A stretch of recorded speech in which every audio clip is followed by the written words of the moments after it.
Bismillahirrahmanirrahim. Assalamualaikum warahmatullahi wabarakatuh. Kembali dengan saya Hendrik Bobi Hertanto, guru mata pelajaran geografi di SMA MTA Surakarta. Gimana kabar anak-anakku hari ini? Tetap sehat ya, semangat, dan jangan lupa bersyukur. Baiklah anak-anakku, hari ini kita mulai dengan bacaan basmalah. Bismillahirrahmanirrahim. Kali ini kita akan mempelajari tentang 10 konsep esensial geografi dan aspek geografi. Di dalamnya ada ilmu penunjang geografi. Konsep esensial geografi yang pertama adalah konsep lokasi. Kira-kira anak-anak tahu nggak ya tentang konsep lokasi? Ya, mudah-mudahan tahu setelah mempelajari ini materi konsep esensial geografi. Apa itu konsep lokasi? Konsep lokasi adalah konsep di mana yang menunjukkan kondisi koordinat kita pada suatu daerah tertentu. Nah, kondisi koordinat itu adalah kondisi lokasi absolut. Apabila anak-anak menggunakan smartphone atau gadget, maka di sana akan share lokasi. Disitulah anak-anak sudah menggunakan konsep lokasi, yaitu yang absolut. Yang kedua adalah konsep yang relatif tadi. Yang selanjutnya adalah konsep jarak. Apa itu konsep jarak? Jarak ini berkaitan dengan peranan penting dalam kehidupan sosial, ekonomi, dan juga pertanian. Di mana jarak dinyatakan dalam bentuk ukuran lurus dan juga jarak tempuh. Jarak juga dibagi menjadi dua, yaitu jarak absolut dan juga jarak relatif. Apa itu jarak absolut? Jarak absolut biasa dinyatakan dalam satuan ukuran, misalnya kilometer, meter, ataupun mil. Sedangkan jarak relatif dinyatakan dengan waktu tempuh perkiraan tertentu. Misalnya, waktu tempuh kota Solo ke Jakarta dengan pesawat itu adalah 1 jam waktu tempuhnya. Itu sudah menggunakan konsep jarak. Selanjutnya adalah konsep keterjangkauan atau yang kita sebut sebagai aksesibilitas. Apa itu konsep aksesibilitas? Jadi mudah tidaknya suatu tempat dapat ditempuh atau dijangkau penduduk berkaitan dengan kondisi medannya, dan juga ada atau tidaknya sarana transportasi dan juga komunikasinya, di mana faktor-faktor yang mempengaruhi dari aksesibilitas ini adalah bisa juga berupa rintangan alam, bahasa, atau juga adat dan sikapnya. Bisa dilihat gambar yang A dengan B. Ya, kira-kira mudah mana ya antara gambar A dengan gambar B?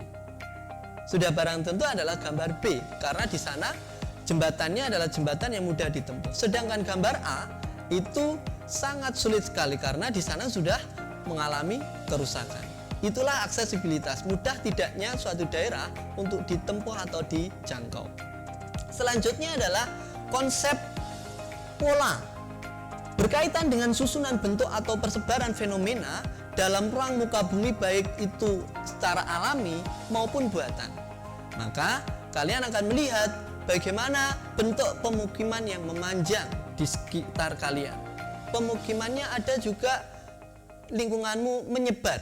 Satu dengan yang lain itu ada jarak, ada jauh berjauhan. Kemudian ada juga teman kalian itu mempunyai bentuk pemukiman yang mengelompok, menggerombol. Nah, itu ada faktor-faktor yang mempengaruhi di situ. Mengelompok misalnya ada air ya, kemudian tersebar karena lahannya perlu berjauhan dengan tempat tinggalnya ya. Kemudian memanjang di sepanjang jalan ataupun garis pantai. Itu menggunakan konsep pola. Kemudian yang kelima adalah konsep aglomerasi. Apa itu konsep aglomerasi? Merupakan kecenderungan persebaran yang bersifat mengelompok pada suatu wilayah, baik mengingat faktor kejenisan maupun faktor umum yang menguntungkan. Contohnya, ada beberapa pemukiman-pemukiman tertentu. Ya, sebut saja pemukiman Bapak Ibu guru, ya, pemukiman dosen, perumahan masyarakat. Nah, dia akan menggerombol ataupun mengelompok karena ingin faktor yang menguntungkan bagi mereka. Selanjutnya adalah yang ketujuh, yaitu konsep nilai guna. Berkaitan dengan nilai guna daerah atau suatu daerah bisa dikembangkan dan berpengaruh pada perkembangannya. Misalnya, nilai guna daerah satu dengan yang lain itu berbeda. Ya, biasanya digunakan untuk tempat rekreasi atau piknik. Ya, misalnya Lombok, di Rinjani, itu bagi para wisatawan itu sangat berharga, sangat mempunyai nilai yang luar biasa. Karena kehidupan biasanya ada di kota, orang kota perlu refreshing untuk kemudian menikmati suasana yang segar, suasana alam, ke Rinjani, ke Lombok, ke Pulau Komodo. Nah, itu nilai gunanya sangat tinggi. Tetapi bagi para penduduk yang ada di sana, di Lombok, di Komodo, di Rinjani tadi, hal yang biasa karena kehidupan mereka ada di sana sudah hal yang biasa. Nah, itu tidak mempunyai nilai apa-apa. Itu beda satu dengan yang lain. Kemudian selanjutnya yang kedelapan adalah konsep diferensiasi area. Nah, apa ini? Jadi, setiap tempat itu terwujud dari hasil interaksi berbagai unsur fenomena. Maka selalu memiliki corak yang berbeda-beda yang memiliki kekhasan tertentu. Di mana diferensiasi ini akan mendorong adanya interaksi antar wilayah. Ya. Misalnya daerah pegunungan yang di situ udaranya sangat segar, sangat alami, ada vegetasi pepohonan. Nah, di situ mempunyai kekhasan karena memang alami. Ya. Tuhan menciptakan itu sangat alami, ada pepohonan, ada udara segar dan cuacanya begitu sejuk. Maka di daerah itu cocok untuk perkebunan teh, untuk perkebunan kopi dan lain sebagainya. Beda dengan kota, di sana identik dengan daerah yang dipenuhi dengan gedung-gedung mercusuar ataupun pertokoan. Maka aktivitas manusianya di situ adalah berdagang di bidang jasa dan lain sebagainya. Dan dengan adanya diferensiasi area, kedua daerah ini bisa saling berinteraksi, hubungan timbal balik, saling memenuhi kebutuhan satu dengan yang lain. Misalnya kota membutuhkan bahan baku teh tadi untuk membuat pabrik teh, kemudian yang desa bisa memenuhi kebutuhan hidupnya barang jadi, pakaian dan lain sebagainya. Itulah diferensiasi area. Kemudian konsep yang ke-9 adalah konsep keterkaitan ruang atau asosiasi keruangan. Nah, konsep ini menunjukkan derajat keterkaitan persebaran suatu fenomena dengan fenomena yang lain dalam suatu ruang, baik yang menyangkut fenomena alam biotik maupun sosial dan juga perbedaan potensi antar wilayah yang tidak sama. Contohnya ini ya, hubungan antara kemiringan lereng di suatu tempat dengan ketebalan tanah. Lereng yang sangat curam, maka ketebalan tanahnya akan tipis. Berbeda dengan lereng yang landai, maka ketebalan tanahnya, solumnya itu akan tebal. Ya.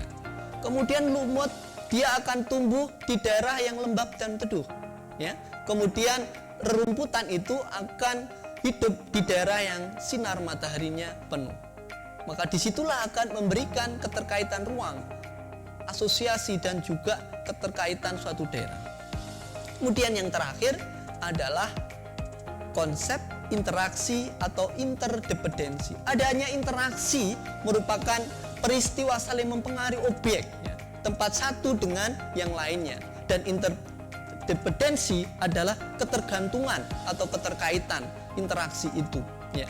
Berkembangnya suatu daerah, desa misalnya, kemudian secara perlahan menjadi sebuah daerah perkotaan, perindustrian.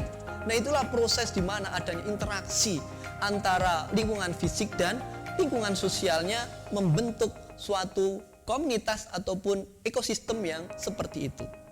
Oke. Yang kedua, kita bahas tentang aspek geografi. Ya. Ada dua aspek geografi yang perlu kita pahami di dalam mempelajari geografi, yaitu aspek fisik dan aspek non-fisik. Ya. Apa itu anak-anak aspek fisik dan non-fisik? Oke. Akan Bapak Guru jelaskan. Yang pertama adalah aspek fisik. Aspek fisik ini terdiri dari topologi. Nah, topologi ini berkaitan dengan letak, luas, batas, bentuk suatu wilayah misalnya. Ya. Di daerahmu ada batas-batas wilayah, ada letak-letak wilayah. Nah, disitulah topografi itu bekerja. Kemudian biotik adalah makhluk hidup dan non-biotik adalah benda tak hidupnya. Yang kedua adalah aspek yang non-fisik. Di sana ada sosial, kemasyarakatan, ya, hubungan masyarakat satu dengan yang lain. Pemerintahan itu adalah sosial, perdagangan dan lain sebagainya. Yang kedua aspek ekonomi di dalam non-fisik, kebudayaan dan juga ada politik. Ya. Ilmu penunjang di dalam kedua aspek ini sangat banyak sekali di dalam ilmu geografi, karena geografi tidak mungkin berdiri sendiri tanpa kemudian ditunjang dengan ilmu-ilmu yang lain menggunakan beberapa ilmu penunjang. Ada pedologi, geologi, meteorologi, klimatologi, oseanografi, hidrologi, biologi, dan zoologi. Nah, apa saja itu definisi atau pengertiannya? Marilah kita bahas satu persatu ilmu penunjang geografi. Yang pertama yang berkaitan dengan aspek fisiknya tadi, bahwa ilmu penunjang geografi aspek fisik yang pertama adalah geologi. Apa itu geologi? Geologi ada ilmu yang mempelajari struktur, komposisi, sejarah, dan proses perkembangan yang ada di permukaan bumi. Itu dipelajari oleh orang-orang geologi. Yang kedua adalah ilmu penunjangnya adalah geomorfologi. Selanjutnya adalah geomorfologi. Apa itu geomorfologi? Adalah ilmu yang mempelajari tentang bentuk-bentuk muka bumi dan segala proses yang menghasilkan bentuk-bentuk permukaan bumi tersebut. Ya, misalnya sebuah gua, misalnya sebuah senjun, gumuk pasir, atau juga dataran tinggi. Ya, itu terbentuk dari proses-proses dan juga keterkaitan dengan ruang waktu yang cukup lama. Bagaimana gua terbentuk karena proses pelarutan dari batuan gamping yang berasosiasi bersentuhan dengan air, dan itulah kemudian membentuk gua dan lain sebagainya.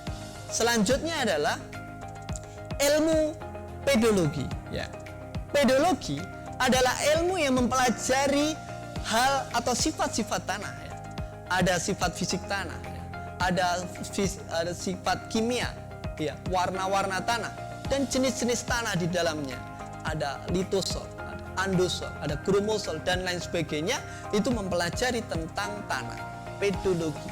Selanjutnya adalah oseanografi. Oseanografi adalah ilmu yang pelajari tentang sifat fisik dan kimia air laut. Ya. Itu adalah oseanografi. Selanjutnya adalah hidrologi. Beda dengan oseanografi tadi di perairan laut asin. Kalau hidrologi itu mempelajari tentang perairan darat, danau, waduk, dan lain sebagainya. Ya. Selanjutnya adalah klimatologi dan meteorologi. Apa itu klimatologi dan bedanya dengan meteorologi? Ya, kalau klimatologi adalah ilmu yang pelajari tentang iklim, sedangkan meteorologi ilmu yang pelajari tentang cuaca. Nah, bedanya cuaca dengan iklim itu adalah ketika cuaca itu adalah keadaan sesaat yang singkat. Ya, di daerah tertentu cuacanya terang, berawan dan lain sebagainya. Sedangkan iklim itu membutuhkan waktu yang lama. Indonesia beriklim tropis dan lain sebagainya dan lain sebagainya. Selanjutnya adalah biogeografi. Biogeografi ini adalah studi tentang penyebaran makhluk hidup ya, secara geografis di permukaan bumi. Ya. Persebaran yang tidak merata. Ya, antara makhluk hidup yang menghuni di kutub, yang ada di daerah tropis, di daerah gurun dan lain sebagainya, tidak merata, itu dipelajari dalam biogeografi.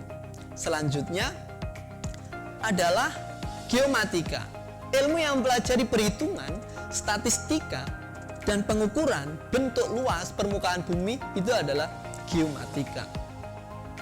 Selanjutnya adalah aspek yang sosial. Ya. Ilmu penunjangnya adalah geografi sosial. Apa itu? Geografi yang khusus mempelajari lingkungan sosial manusia, hubungan antara manusia dengan lingkungan sekitarnya, gotong royong, bantu-membantu, kerja bakti, dan lain sebagainya. Itu adalah geografi sosial. Selanjutnya adalah geografi budaya, mengkaji proses-proses kebudayaan yang berhubungan dengan kontak keruangan, karena kebudayaan yang terdapat di suatu wilayah itu merupakan cerminan kondisi wilayah penduduk yang mendiaminya. Ya. Selanjutnya adalah geografi penduduk, cabang geografi yang mengkaji jumlah penduduk, persebaran, dan juga komposisi penduduk. Selanjutnya adalah geografi kota, sebuah cabang geografi yang mengkaji keadaan wilayah kota termasuk masyarakat dari sudut pandang geografinya. Dan yang terakhir yaitu adalah geografi desa, cabang geografi yang mengkaji kondisi wilayah pedesaan termasuk masyarakat dari sudut pandang geografi, ya, kegiatan yang ada di masyarakat. Itulah teman-teman materi tentang penunjang geografi. Termasuk di dalamnya juga ada geografi ekonomi, ilmu yang mempelajari manusia di dalam memenuhi kebutuhan ekonominya. Selanjutnya, ya, itu tadi adalah 10 konsep esensial geografi dan juga aspek geografi. Ya, dari kesemuanya itu mudah-mudahan bisa memberikan kita gambaran bagaimana ilmu geografi itu berada, bisa digunakan, diterapkan dalam kehidupan sehari-hari dari ke-10 konsep esensial dan juga aspek-aspek ilmu penunjangnya. Kira-kira itu mudah-mudahan bermanfaat bagi kalian, anak-anakku sekalian, dan tetap semangat, senantiasa bersyukur. Terima kasih. Assalamualaikum warahmatullahi wabarakatuh.